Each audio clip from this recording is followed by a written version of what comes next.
أيها الأصدقاء البررة، فالآن نرجع إلى قصيدة مطربة خلابة كي تفرح قلوبنا وتغر عيوننا. فأدعو الأخ الكريم محمد غلمان الشميمي الطالب في الصف الخامس من العربي وعضو للنادي الأدبي العربي فليتقدم على المنصة ولينشد قصيدة مدحية بصوته الخلاب. السلام عليكم ورحمة الله وبركاته. يا رسول الله وقدوتنا لن ندع الغرب يدنسنا، لن نرضى أبدا ذلتنا يا رسول الله. يا رسول الله وقدوتنا لن ندع الغرب يدنسنا، لن نرضى أبدا ذلتنا يا رسول الله. سنحطم قيد معاصينا وندك حصون أعادينا، ونزمجر وسط أعادينا يا رسول الله. يا رسول الله وقدوتنا لن ندع الغرب يدنسنا، لن نرضى أبدا ذلتنا يا رسول الله. رجل قد جمع الإحسان بالحكمة والصدق ازدانا، وبه ظهر الحق وبانا برسول الله. يا رسول الله وقدوتنا لن ندع الغرب يدنسنا، لن نرضى أبدا ذلتنا يا رسول الله.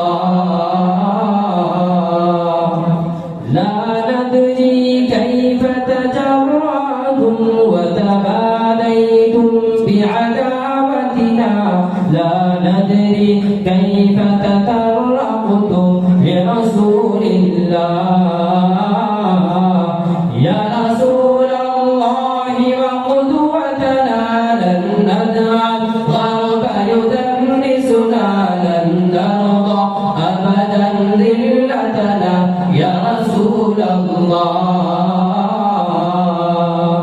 سلت أيد بتماليها قد حفرت قبرا يحويها، فيما قد رسبت هادينا ورسول الله، ورسول الله.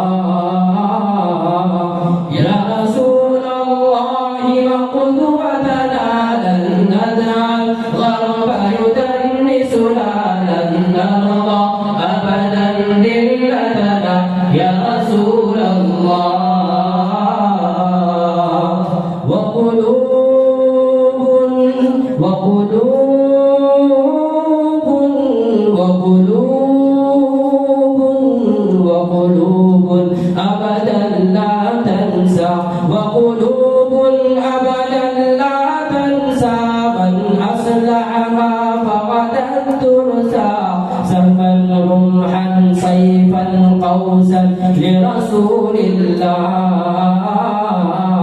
يا رسول الله وقدوتنا لن ندع الغرب يدنسنا، لن نرضى أبدا ذلتنا يا رسول الله. يا غرب اعتبر بما فينا، كم دسنا رؤوس أعادينا، لن يضرب أبقى سعدينا يا رسول الله. يا رسول الله وقدوتنا لن ندع الغرب يدنسنا، لن نرضى أبدا ذلتنا يا رسول الله. يا غرب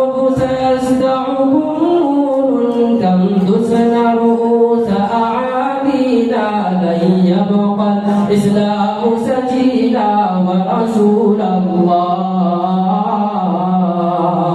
ورسول الله يا رسول الله وقدوتنا لن ندع الغرب يدنسنا لن نرضى أبدا ذلتنا يا رسول الله يا رسول الله وقدوتنا لن ندع الغرب يدنسنا لن نرضى أبدا ذلتنا